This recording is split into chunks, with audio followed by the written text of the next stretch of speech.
Hello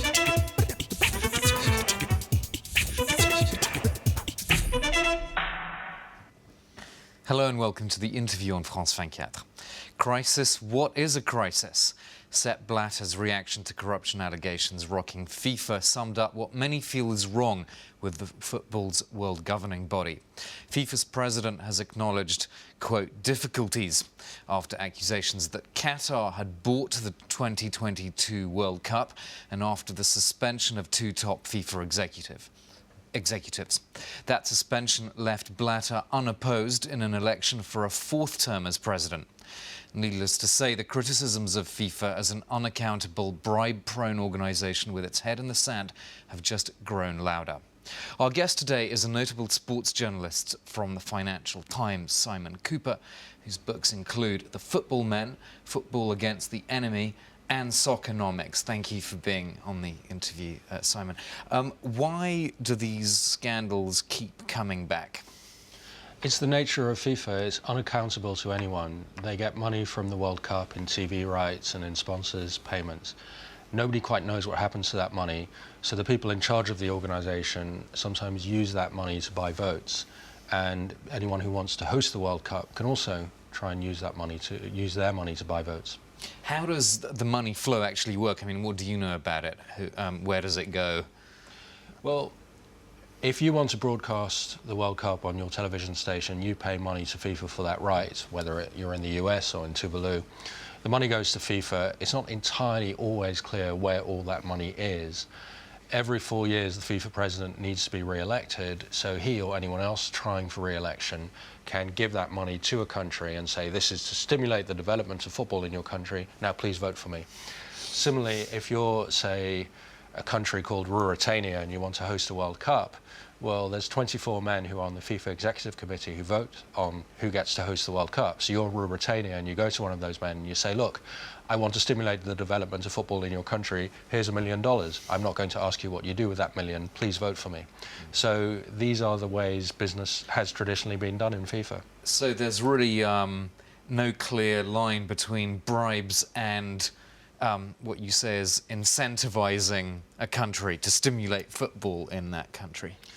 That's part of the problem. I mean, money gets dished out in an ad hoc way when the person dishing out feels like it and wants a favour in return.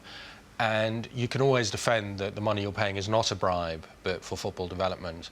But of course, often it functions as a bribe because you get the person to do something for you and he puts the money in his Swiss bank account. And, right, and that's the point. There's no mechanism to oversee where that money goes afterwards, this, you know, to supposedly stimulate sport.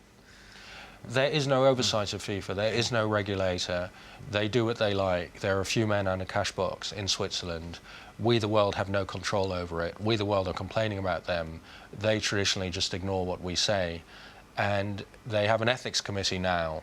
It doesn't seem to be very powerful. And, of course, it's run by the organisation itself, so it doesn't have much credibility. On the ethics committee, it's going to investigate these two executives that have been suspended. Just remind us what they've been accused of exactly.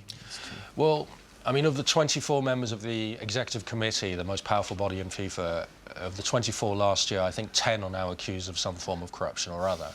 2, perhaps not coincidentally, the person who was trying to oppose Sepp Blatter in the presidential elections, and another person have been suspended now. One is Mohammed bin Hammam, who was the Qatari who wanted to stand for president, and he's supposed to have given money to Caribbean football officials to vote for him in the presidential election. And Jack Warner, who's head of the CONCACAF, the Central North American body inside FIFA, is supposed to have abetted those payments of money. So they've both been suspended pending investigation. And the happy coincidence is that with Mohammed bin Hammam suspended, Sepp Blatter stands unopposed for president, which, if you want to be president, standing unopposed is always the best way. So what about this ethics panel? I mean, the record then is not particularly encouraging then in terms of previous investigations. It's a fairly new body, and they did kick out 2 members of the executive committee who'd been nailed by a British newspaper as having taken bribes last year. But they've also cleared a lot of people. Their debates seem to be private. We're not told much of what happens inside the ethics committee, and Sepp Blatter, the president, has been running FIFA for 13 years. So the parallel is not, say, with the United States, where the Supreme Court acts independently of the president. The parallel is more with, say, a state like Egypt under Hosni Mubarak, where the judicial system is in hock to the president. I mean, the controversy is not just about this election and the alleged bribes given by Mohammed bin Hammam, but also the actual the supposed buying of the World Cup, of the rights to present the World Cup by Qatar. What is that allegation exactly? Well, there's been suspicion for some months that Qatar paid bribes, or people representing Qatar paid bribes to members of the executive committee to vote for Qatar to host the World Cup. Because why else would you have it in a desert state in the summer at 50-degree heat with a population of 300,000?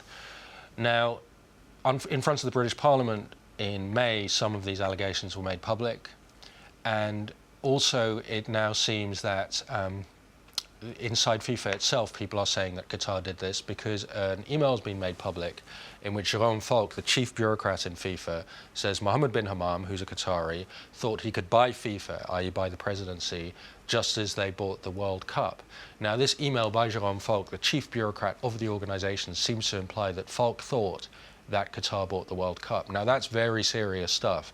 It's more serious in a way than we media saying from the outside that Qatar's behavior looks suspicious.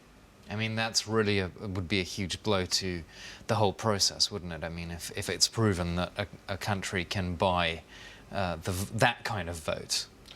It would be an enormous blow to FIFA. It would overshadow the 2022 World Cup in Qatar in the summer heat. People are going to say, why are we here? Oh, yes, I remember what happened in 2010, 2011. And there's even talk now that that vote will be rerun. I myself don't believe it will happen, but there is a little bit of momentum to say there are so many suspicions around the 2022 vote. Let's do it again. Some of this pressure is coming from sponsors of the World Cup, Visa, Emirates and Adidas. I mean, some said that they might actually pull out of future sponsorship. Do you believe that could happen? I don't think so, because as a sponsor, you're part of the biggest machine in the world, which is the World Cup, and every sponsor wants to be part of the World Cup. And so far, the World Cup hasn't been sullied by its association with FIFA. So far, when you sit down to watch the World Cup, you feel you're watching Lionel Messi and Spain and beautiful football and drama, and you don't really think about the men in suits taking bribes in back rooms. But the sponsors are worried that you will start thinking about the men in suits taking bribes, and so they are quite anxious to clean up FIFA a little bit. And I think that after Sepp Blatter's re-election, the sponsors are going to say to him quietly over lunch, look, now in your last 4 years, so that you go out with glory, let's all clean up FIFA a bit together, make it a little bit more like a corporation or like a democracy, rather than like a gentleman's club doing business in private.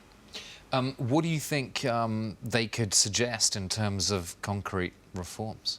Well, you could have term limits for everyone on the executive committee and for the president. You could have secret ballots so that it's much harder to bribe people when you don't actually know which way they're voting.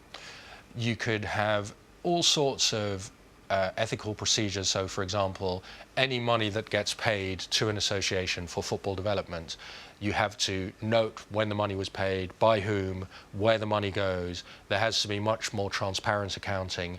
The president should not be allowed to dole out money on a whim.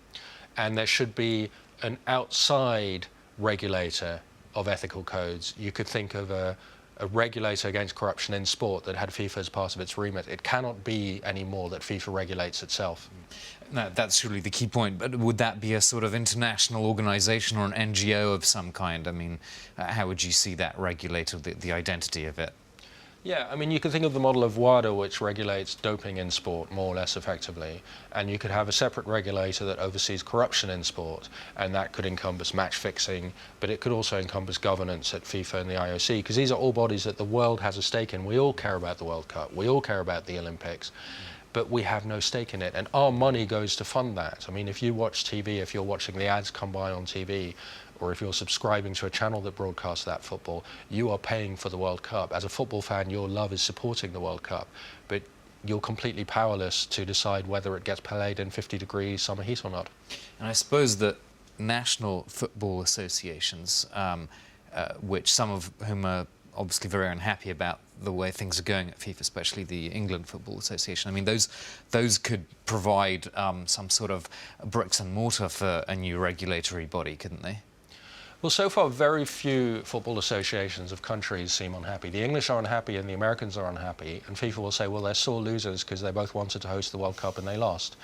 Otherwise, most associations seem quite happy. And I think there's a line sort of between Western democracies and the rest here, in that Western democracies say, how can this thing be run by men taking bribes in back rooms? Whereas a lot of countries in the world are much more familiar with things being run by men taking bribes in back rooms. And associations from those sorts of countries will be less disquieted by the spectacle that really bothers Western countries more. OK, Simon, we'll have to end it there. We're running out of time. Thank you very much for your insights. Simon Cooper from the Financial Times and the author of Football Men, Football Against the Enemy and Soccernomics. And that's all that we have time for on the France 24 interview. Do stay tuned.